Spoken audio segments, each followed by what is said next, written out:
E aí, povo santo, que a graça e a paz esteja com você. Estamos aqui mais uma vez para dar meus pitacos, minhas pinceladinhas naquilo que eu acho que é importante no conteúdo da lição de escola bíblica dominical.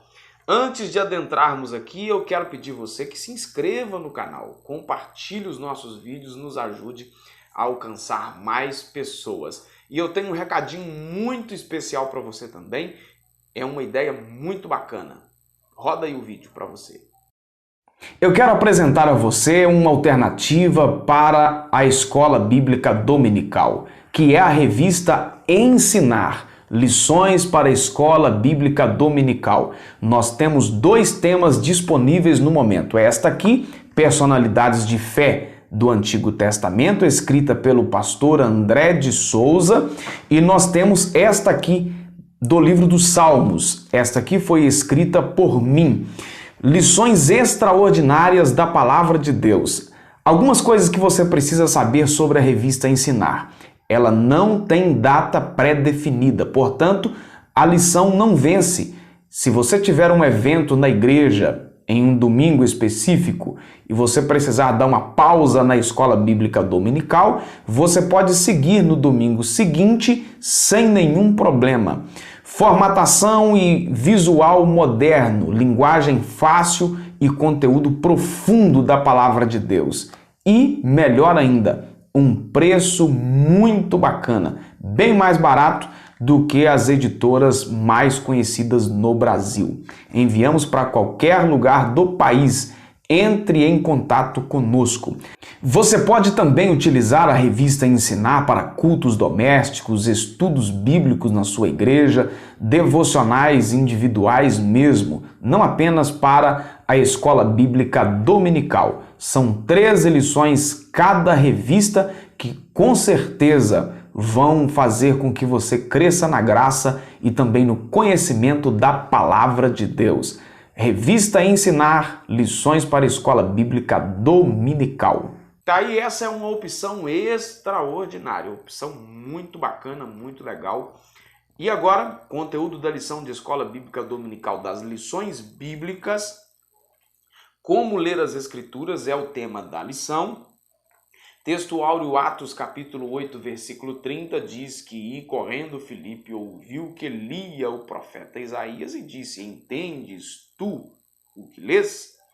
A verdade prática, as técnicas de interpretação auxiliam na compreensão da Bíblia, mas não são infalíveis. Por isso, não podem ser colocadas acima da autoridade da palavra de Deus. Nós vamos ver aqui hoje, então, nessa lição, 2 técnicas da teologia, podemos dizer assim, que nos auxiliam na interpretação das Sagradas Escrituras. Todo estudante de teologia aprende isso. E aí nós vamos ver aqui um conceitozinho básico na lição de escola bíblica dominical.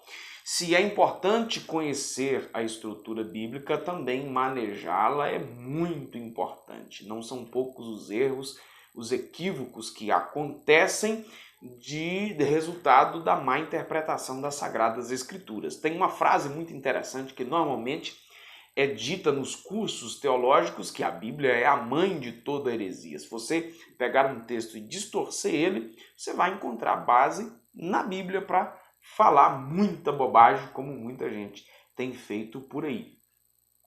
É importante dar devida atenção ao assunto, às técnicas que nós temos, então, para nos ajudar na interpretação do texto.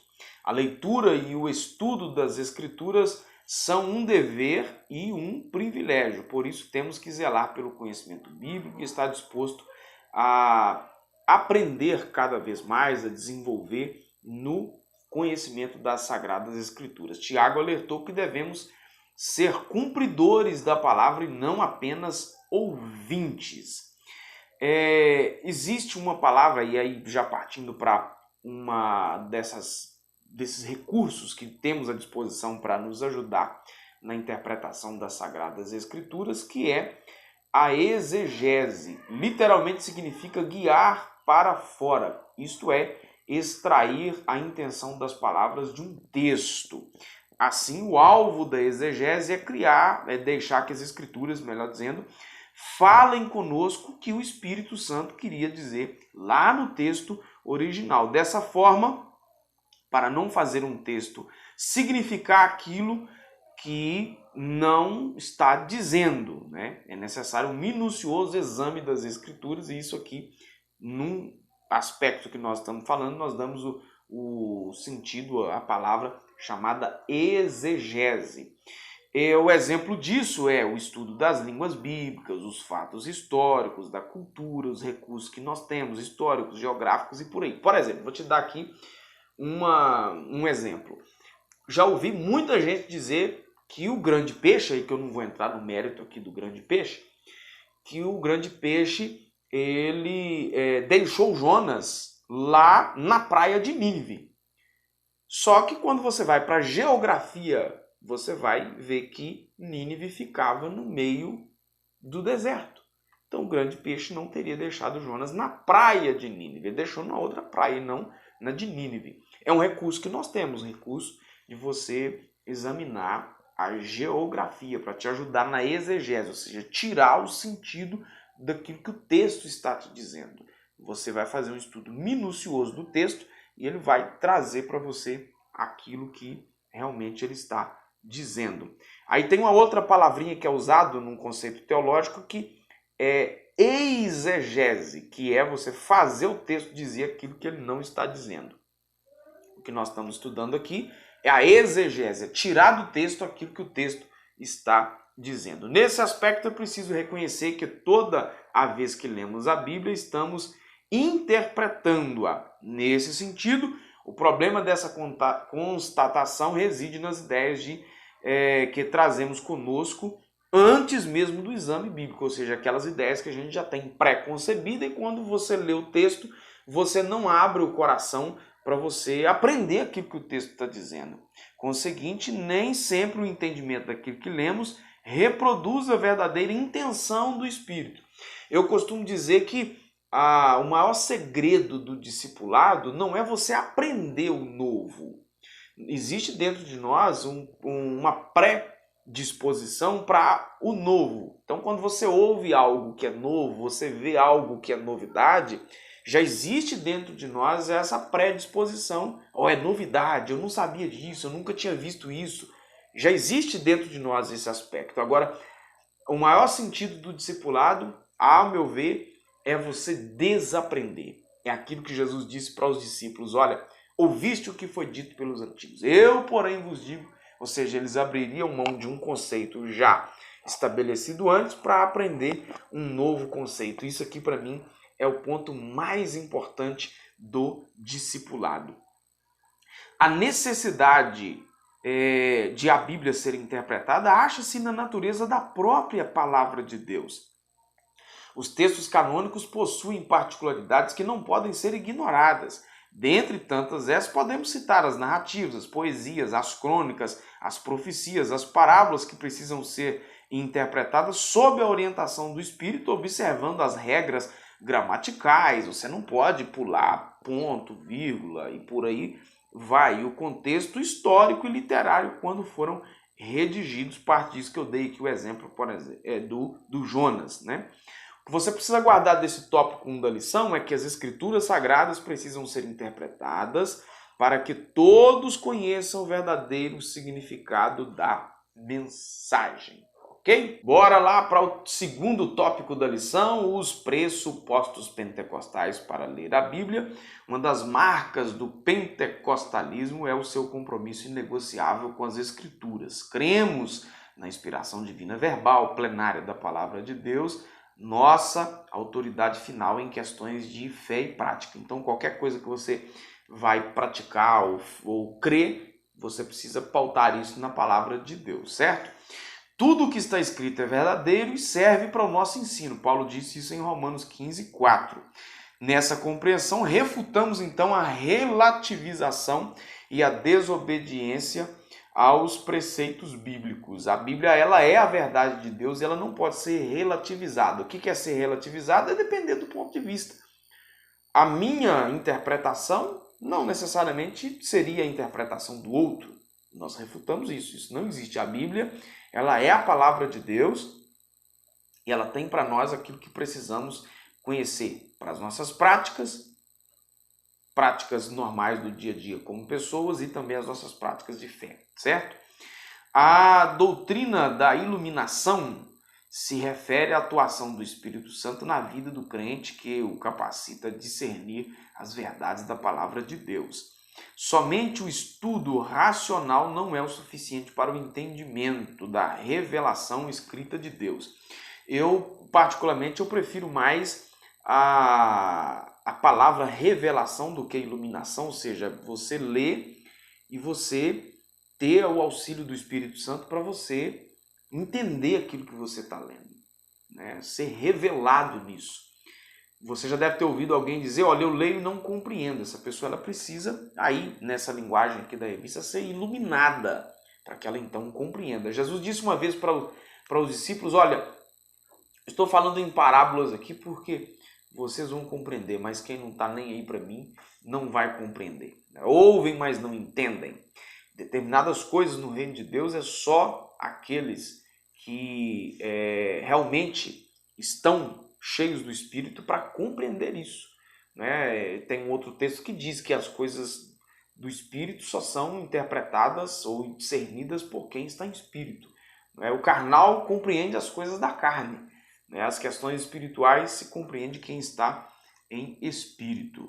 A iluminação não é uma fonte paralela de revelação, nem substitui o exame das Escrituras. Ao contrário, pois à medida que estudamos, o Espírito nos concede essa compreensão, né? Vai dando para a gente essa revelação, esse entendimento daquilo que a gente está compreendendo. O texto sagrado é útil para o ensino, para a repreensão, para a correção, a fim de tornar o salvo perfeito. É aquilo que Paulo diz que ele iria morrendo cada dia para uma coisa, né? É o processo chamado também o processo de santificação. As verdades bíblicas são confirmadas quando experimentadas pela Igreja do Senhor. Nesse aspecto, por exemplo, cremos que o livro de Atos não apenas descreve a experiência pentecostal da igreja primitiva, como também a torna válida para os nossos dias. Ou seja, está falando aqui na atualidade dos dons espirituais. Algumas igrejas, as chamadas igrejas históricas, não creem na atualidade dos dons espirituais, né? Isso aqui, aí essa interpretação também não tem nada a ver com a questão da salvação, né? Há quem diga entre os pentecostais que os dons espirituais, e aí principalmente fazendo referência ao batismo com o Espírito Santo, seria uma segunda bênção. A primeira bênção, a bênção da salvação, independente de crer na atualidade dos dons espirituais ou não, a pessoa está salva, ela crendo nisso, na pessoa bendita de Jesus, e então os dons espirituais seriam uma segunda bênção. Nem a experiência, nem a tradição da igreja podem estar acima da autoridade bíblica. Gente, isso aqui é muito sério, né? Tem muita gente aí pensando que a tradição da igreja, né? Alguns líderes religiosos, eu já vi alguns dizerem que a Bíblia ela existe por causa da igreja, que a Bíblia ela é um produto da igreja, ou seja, colocando então a autoridade da igreja superior à autoridade da Bíblia. Outras pessoas também dizem que as experiências delas falam mais alto do que aquilo que a Bíblia diz. Aliás, muitos substituem a pregação da palavra por contar uma experiência. Triste. O que você precisa guardar desse tópico 2 é que a Bíblia é a autoridade final, o Espírito Santo nos auxilia na compreensão e a experiência confirma as verdades bíblicas. Ok? Tópico 3 da lição, regras básicas de interpretação. A outra regrinha básica aí que é a hermenêutica, é um outro recurso que nós temos. Na teologia designa os princípios que regem a interpretação dos textos sagrados. Lutero desenvolveu a máxima, o entendimento de que a Escritura tem de ser interpretada e entendida por si própria. Significa que devemos estudar a Bíblia seguindo o método pelo qual uma parte do texto auxilia na compreensão do outro texto. É preciso tomar cuidado com as expressões do uso simbólico, alegórico. Você não pode cometer o erro de interpretar um texto que traz uma linguagem simbólica, você aplicar aquilo como uma linguagem literal. Um outro erro que muita gente comete é interpretar um texto narrativo como sendo um texto normativo. Trocando isso a miúdos, o texto está contando um fato e não está trazendo uma norma, certo? Então, tem muita gente que às vezes pega o texto que está contando um fato e aí ele traz aqui, narrando a história como se fosse um texto normativo. Vou te dar um exemplo aqui polêmico, certo? O texto onde fala a respeito, lá na carta de Paulo aos Coríntios, o texto está contando uma aplicação que Paulo fez lá, falando para aquela igreja que as mulheres não deveriam cortar cabelo. O texto está narrando esse fato, que era uma particularidade da igreja de Corinto. Muita gente pega esse texto narrativo, que está contando um fato, e aplica isso como sendo um texto normativo, que Paulo estaria aplicando uma norma geral. E aí aplica-se isso em todas as igrejas. É um erro, certo? Vou te dar aqui um outro exemplo. Um texto que está trazendo uma linguagem simbólica. Jesus disse em Mateus 26, tomai e comei, isto é o meu corpo. Era o corpo? Não. O sentido aqui simbólico, e não literário. Ele estava dando aqui a instituição da ceia, pão e vinho, e não necessariamente transformando aquilo ali no corpo literal dele, o que é uma outra regrinha aí de uma má interpretação da ceia. Observando esses princípios, a Bíblia precisa ser interpretada no todo. Nenhuma doutrina deve se basear em um único texto ou uma hipótese particular. Tem a ideia de que texto fora do contexto se torna em pretexto.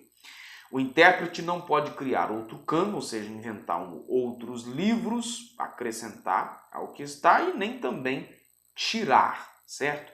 Reconhecemos que as técnicas hermenêuticas não são infalíveis, elas podem cometer erros. Durante o processo de aplicação dos métodos interpretativos, necessitamos da iluminação do Espírito Santo. O que você precisa guardar desse tópico 3 é que a Escritura é a sua principal intérprete, sendo assim, o uso da hermenêutica e da iluminação do Espírito auxiliam na maneira correta. Tenha na sua Bíblia, na sua casa, Bíblias de estudo diferente, linguagens diferentes, livros de comentários bíblicos, dicionários, tudo isto vão te auxiliar na interpretação das Sagradas Escrituras.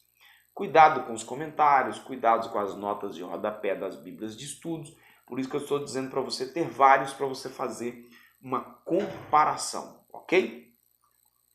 A Bíblia Sagrada deve ser lida e interpretada. Somos auxiliados pela exegese, pela hermenêutica, contudo, nenhuma das técnicas de interpretação que eu acabo de citar aqui estão acima da autoridade da palavra de Deus. Isto são apenas recursos que nos auxiliam, ok? Deus te abençoe, fique na paz e até o nosso próximo vídeo. Até lá, um abraço.